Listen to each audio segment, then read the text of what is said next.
tous, j'espère que vous allez tous et toutes très très bien. Je suis là pour m'occuper de vous détendre, c'est ma mission, c'est mon rôle. Alors installez-vous confortablement, le plus confortablement possible et relaxez-vous. Aujourd'hui, je vais vous raconter une histoire. Cette fois, nous changeons complètement de domaine, puisque nous allons nous rendre dans le domaine de la philosophie. Domaine qui m'a toujours énormément intéressé, mais que j'ai jamais vraiment pris la peine d'aller explorer. Quoi de mieux, dans ce cas-là, en étudiant un tout nouveau domaine, que de commencer par le début. Je vous raconte l'histoire de Socrate. Bon visionnage. Qui est véritablement Socrate? Pourquoi tout le monde le connaît? Tout le monde le considère comme le père de la philosophie.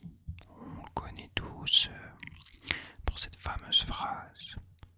Ce que je sais, c'est que je ne sais rien. Et pourtant il n'a laissé aucun écrit. C'est comme s'il n'avait jamais vraiment existé. En fait, tout ce que l'on sait de ce monsieur, de ce bonhomme, c'est ce que nous ont laissé ses disciples, notamment le plus connu, Platon. Et en fait, Platon, dans ses textes, il a quelques textes qui parlent de Socrate, mais aussi il utilise Socrate comme personnage pour exposer sa propre pensée. Voilà pourquoi c'est aussi compliqué pour les gens de savoir qui était véritablement Socrate et ce qu'il pensait. On va commencer par définir ce qu'est la philosophie, puisque qu'est-ce que la philosophie sinon la passion de nos professeurs un petit peu bizarres au lycée? Alors déjà, philosophie, ça vient du grec, philein qui veut dire aimer, et sophia qui veut dire la sagesse. Donc c'est un petit peu l'amour de la sagesse, l'amour du savoir. Et philosopher, ça consiste à se poser des questions. Se poser des questions sur les choses de la vie. Souvent, on prend comme exemple les gens qui se demandent quel est le sens de la vie. Philosopher, ça peut être un petit peu vu comme quelque chose d'ennuyant, de chiant. Mais moi, personnellement, j'ai l'impression que ça nous donne des clés pour comprendre et vraiment, selon moi, la compréhension.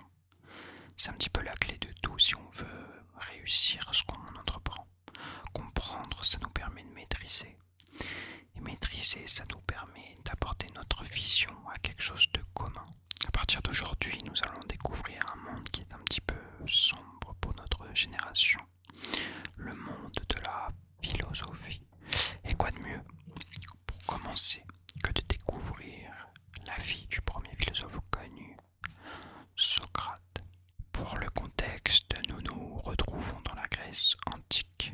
À ce moment-là, les préoccupations des Athéniens sont principalement l'élévation sociale, la création d'une fortune et le physique. Oui, parce que vous voyez sûrement les Athéniens avec leur statut, ils étaient obsédés par le physique.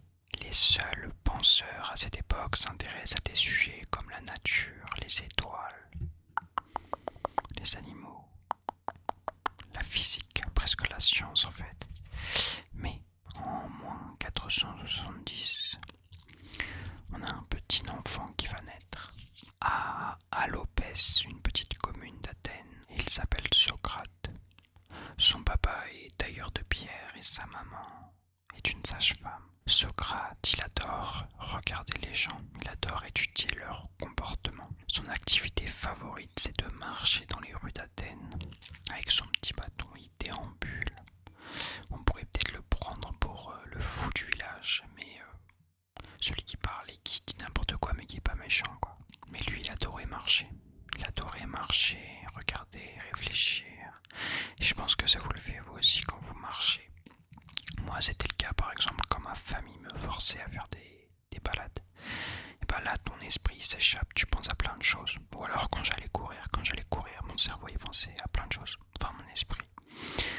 Et c'est ça que Socrate il adore. Il pouvait réfléchir pendant des heures et des heures, soit en mouvement, soit sans bouger. Mais au bout d'un moment, à force de réfléchir, Socrate il fait le tour de son cerveau. Il est limité en fait. Parce que quand on se base uniquement sur ce qu'on voit, on peut être freiné par notre pensée à nous. Surtout quand il s'agit de la nature humaine. C'est difficile d'avoir des raisonnements justes quand tu te bases uniquement sur ce que tu vois. Il va commencer à interagir avec les habitants pour en apprendre un petit peu plus sur le comportement humain. Mais en plus de progresser, Socrate il doit aussi faire progresser les autres. Pourquoi ? Tout simplement parce que son assistant, Chéréphon, va lui dire quelque chose qui va être game changer, comme disent les jeunes. Vous savez, à l'époque, il y avait ce qu'on appelait les oracles. Les oracles, c'est deux choses. Soit c'est des lieux, soit c'est des personnes qui sont un petit peu vues comme les messagers de Dieu, qui retranscrivent la parole de Dieu. Les Grecs, ils allaient très souvent voir les oracles avant de prendre des décisions importantes, que ce soit des décisions politiques, personnelles ou même partir en guerre. Très souvent, on allait voir l'oracle, lui demander si c'est une bonne idée. Et soit elle dit oui, soit elle dit non, Enfin, souvent c'est par des énigmes qu'il répond. C'est à toi d'interpréter comme tu le sens. Et donc, Chéréphon, il va voir un oracle en particulier, le plus connu de la Grèce antique, l'oracle de la ville de Delphes. C'est un oracle qui est destiné à Apollon. Et la prophétesse qui est présente est appelée la Pythie. Je ne sais pas si ça se prononce comme ça, mais c'est écrit P-Y-T-I-E. Et donc, Chéréphon, il demande à la Pythie, existe-t-il quelqu'un de plus sage que Socrate ? Et la Pythie répond, personne n'est plus sage que Socrate. Mais rappelez-vous, Socrate disait lui-même, ce que je sais, c'est que je ne sais rien.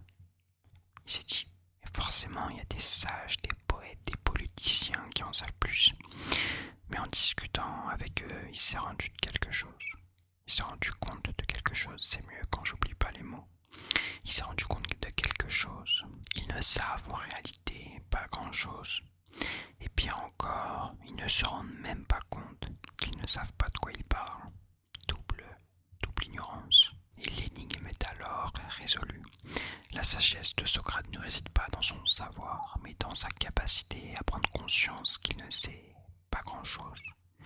En fait, c'est de se dire, mais en fait, tout ce que je sais, c'est que je ne sais rien. Alors que tout le monde pense tout savoir tout le temps, et ça, même encore aujourd'hui, vous vous rendez compte sûrement autour de vous, tout le monde pense toujours tout savoir. Tout le monde a un avis sur des thèmes. Alors que la plupart du temps, ils ont vu soit une émission sur le sujet, soit... voilà. Mais donc, Socrate, il prend conscience de ça. Et en s'élevant ainsi grâce à son raisonnement, Socrate, il a la plupart du temps raison dans un débat, dans les discussions. En fait, je vous dis, moi, ce que je fais quand il y a des gens qui m'énervent parce qu'ils pensent un petit peu trop de savoir de choses sur un sujet, je pose des questions, soit de logique, quand c'est genre sur des trucs de finance et tout, parce que moi je connais rien, mais je pose des questions simples, de logique, et les gars ils se contredisent, soit des questions qui remontent au cœur du sujet, mais la plupart du temps, ça bégaye. Enfin bref, je me suis un petit peu laissé emporter, je me suis égaré. Socrate y possédait un très fort charisme dû à sa confiance en lui, dû à sa capacité à raisonner clairement. Et je sais plus qui disait ça, mais il y a une phrase qui dit « Ce qui se conçoit bien s'énonce clairement ». Et donc, on disait de lui qu'il était plutôt séducteur, alors qu'il était très moche. Il était vu comme très moche. Mais vous savez, c'est un petit peu ces gens qui, même s'ils sont moches physiquement, il y a un charme qui se dégage d'eux, parce qu'ils sont très intelligents, très simples, très... Il y a quelque chose, tu vois.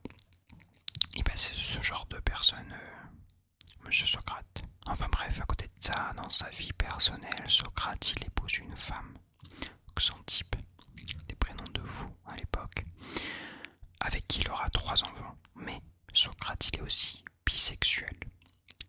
Ça existait déjà à l'époque, je ne savais Il a même eu une aventure avec l'un de ses disciples, Alcibiade, un gros beau gosse de l'époque. Mais notre petit penseur va voir sa vie tranquille se faire stopper, va être perturbé par un événement, la guerre du Péloponnèse. On va pas s'attarder là-dessus et on le verra sûrement dans une prochaine vidéo, mais sachez qu'il devient un guerrier, un fantassin appelé Hoplite, et qu'il participera à 3 grosses guerres. Mais ça, c'est vraiment une petite parenthèse de sa vie.